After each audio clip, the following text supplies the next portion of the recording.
Hello everybody and welcome back to my channel.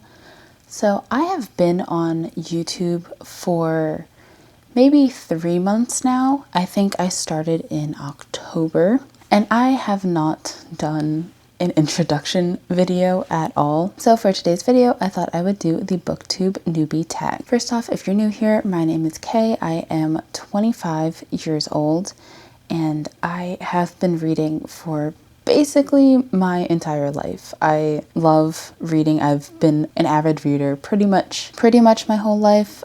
In college, there was a little bit of a lull, but I was one of those kids that would be in the library every single week, bringing home different stacks of books. So reading has been a very consistent hobby for me. So I have a list of questions that we'll just go through. I have them on my phone.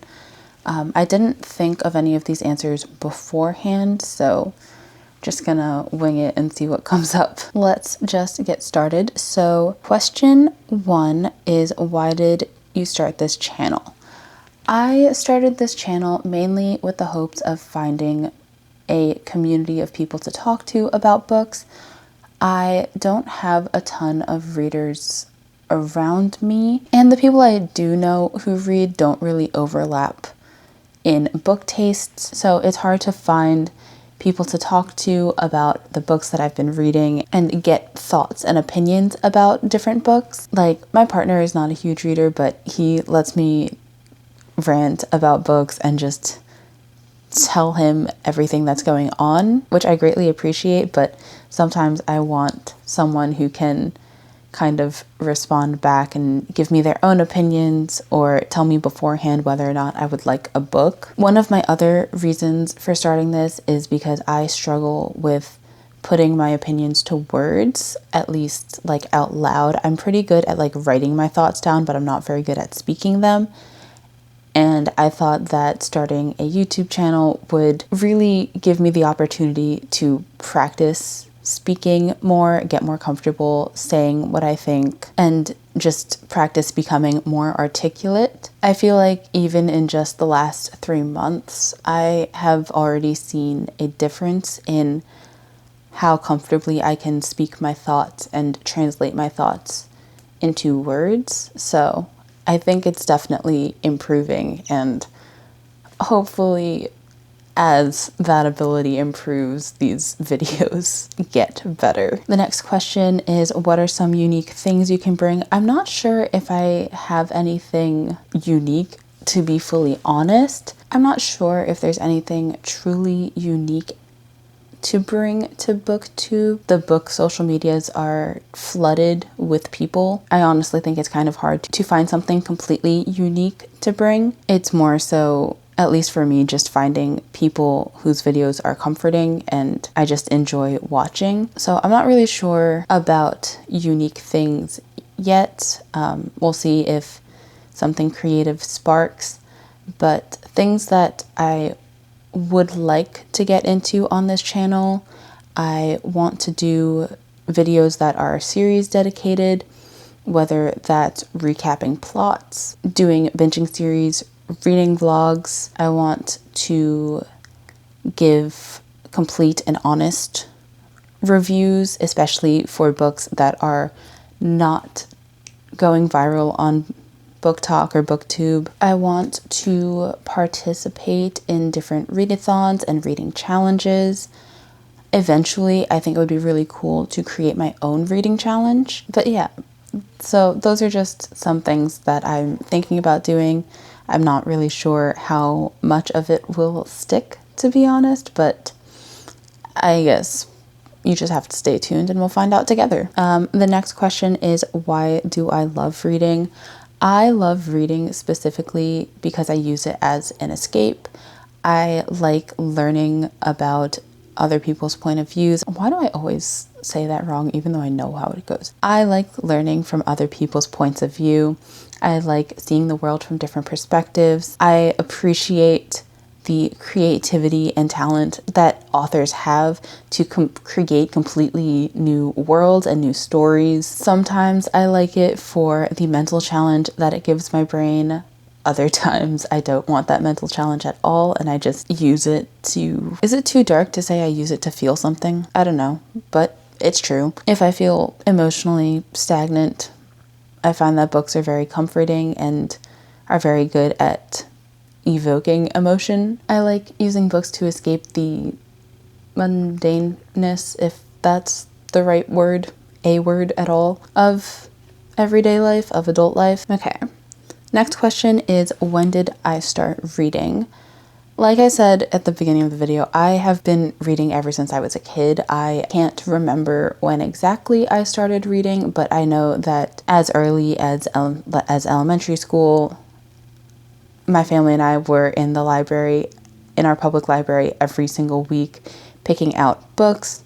We'd all scatter, like I would go into the kids section, my mom into the adult section, my brother and my dad would be wandering the electronics or the teens or whatever, and we'd all come back with our own stack of things to take home, and it was like a Friday ritual. We'd go out for dinner and stop at the library on the way home. What books got me into reading? In elementary school, some of the books that stick out on the top of my mind are The Island of the Blue Dolphins. That is one of the books that I've had reread a number of times. I really liked the Magic Tree House books, the Geronimo Stilton books, Cam Jensen, which was a detective series, I'm pretty sure. Going into middle school and high school, I went through the dystopian phase with everybody else. I read The Hunger Games, Divergent, Maze Runner.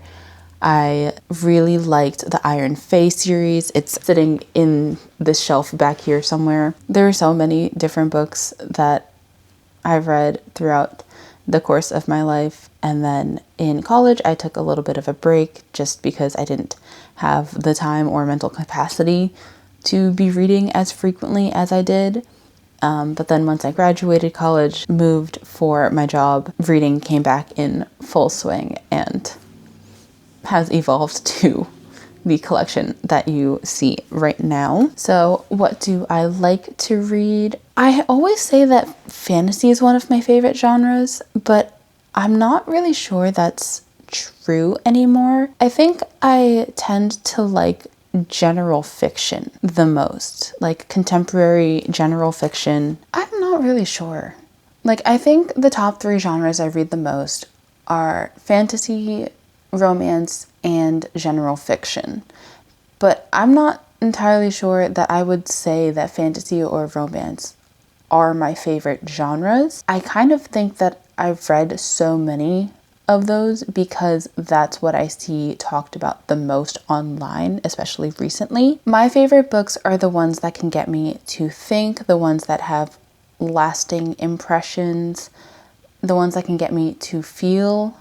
If a book can make me cry, that is always rated way higher than any book that didn't. I know my least favorite genres are the mystery and thriller books. I have a hard time finding books that I like in mystery and thriller, but in terms of favorite, I don't really know if there's a favorite, just that there are books that I enjoy. So then, going off of that, some of my favorite books at this moment in time. This might feel repetitive if you have seen some of the other videos on this channel, but one of them would be We Are Not Free by Tracy Chee. As I mentioned before, I like books that make me think and make me feel, and this follows Japanese Americans in internment camps during World War II, so there was a lot of thinking, feeling going on in this one. I also really liked The Patron Saints of Nothing by Randy Ribay, about a Filipino American whose cousin was murdered in the Philippines due to the war on drugs. And again, a lot of thinking, a lot of feeling. Another one is The Measure by Nikki Ehrlich.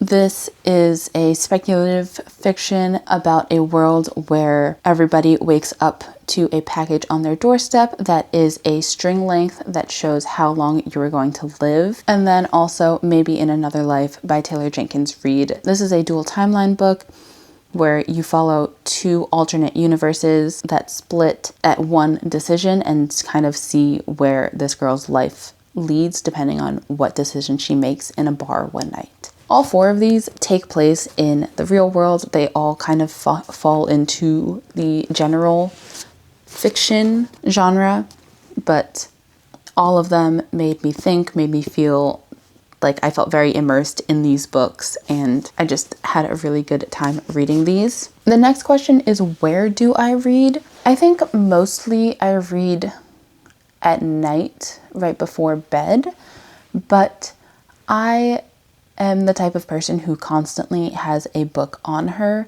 There's always a book in my work bag. There's always multiple books in my travel bags when I'm going out. I'm going to another state or even another country.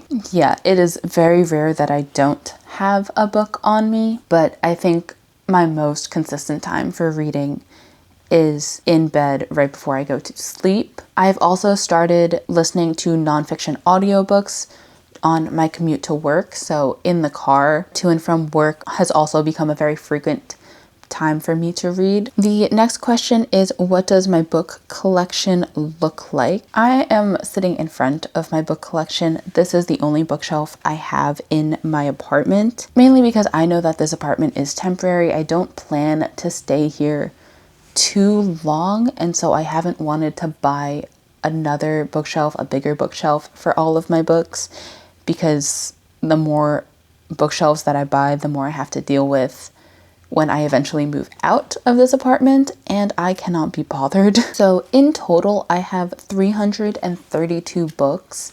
Some of these I transported to my parents' house for a temporary, maybe, storage option until I have a more stable living place. But most of the books in my collection are sitting behind me on this wall over here. So this is my book collection behind me. These 2 shelves are my general fiction. The top one are for books that are for series that just made me cry. So Binding 13, You've Reached Sam, Beartown is on the end over there. This bottom shelf has Taylor Jenkins Reid in it, as well as a few assorted. This next shelf I kind of refer to as like the diversity shelf. These are the ones that all deal with social issues in fiction, whether that's disability, sexuality, or racism. The bottom shelf is mostly nonfictions with assorted fiction that just didn't fit on my other 3. Then on this side, these 2 shelves are romance. The top one is my favorite romances, and then the bottom one are just the leftovers. And then these 2 on the end are my fantasy shelves. Behind the dragon, we have The Cruel Prince, The Looking Glass Wars, and The Inheritance Games. And then on the side are a bunch of mystery and thrillers. And then on the bottom, in the back, I have the Iron Face series. The front is The Five Broken Blades with the sprayed edges. And then assorted fantasies on this side. These 2 stacks right here are my unfinished series stacks. I like to wait until I own the whole series before I start reading it. So I separate them so that I don't accidentally leave myself on a cliffhanger if I pick books. And then over here, this is where I film my TBR videos. These 2 stacks back here are my finished series TBR. Then I have my paperback stack, hardcover stack, and then my nonfiction on the far left. On the far stack is my nonfiction. This is my entire physical TBR. This stack right here, this small one, this is my monthly TBR for January. But yeah, that is my entire book collection. Okay, so next is the challenges to overcome. I think for me, my main challenges are my ability to speak. I feel like I have a hard time being able to string together sentences in a coherent manner and like properly translate my thoughts. Like I mentioned earlier, one of my goals is to improve upon that with this channel. I don't like the feeling of having to read a book.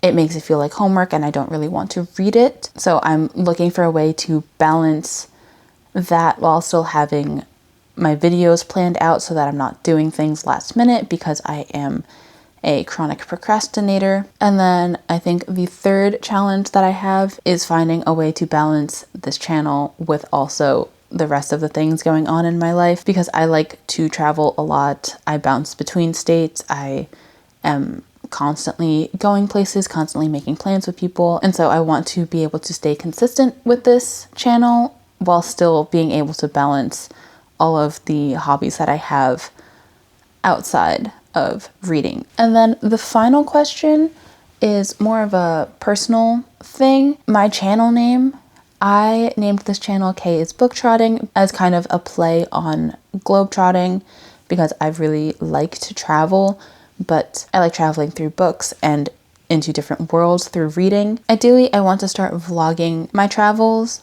and pull in the like globetrotting part of my channel name into the videos, but I, one, have a hard time filming on this camera. I need to work on getting like the balance and focus right when I'm out doing things, but then also I have a hard time filming both in public but in front of other people that I know. I get very self-conscious with it. We'll see if I can manage to do that, because I do have a bunch of trips planned for this year, and I do want to eventually pull in the globetrotting part of my channel name. So we'll see if I get there, but in case you're wondering, that is where the book trotting comes from. And yeah, I think those are all of my questions. So if you made it this far, thank you guys so much for watching. Comment down below anything you would want to see from me, any video ideas, or just to say hi. If you liked this video, give it a thumbs up, subscribe, and I'll see you guys next time. Bye!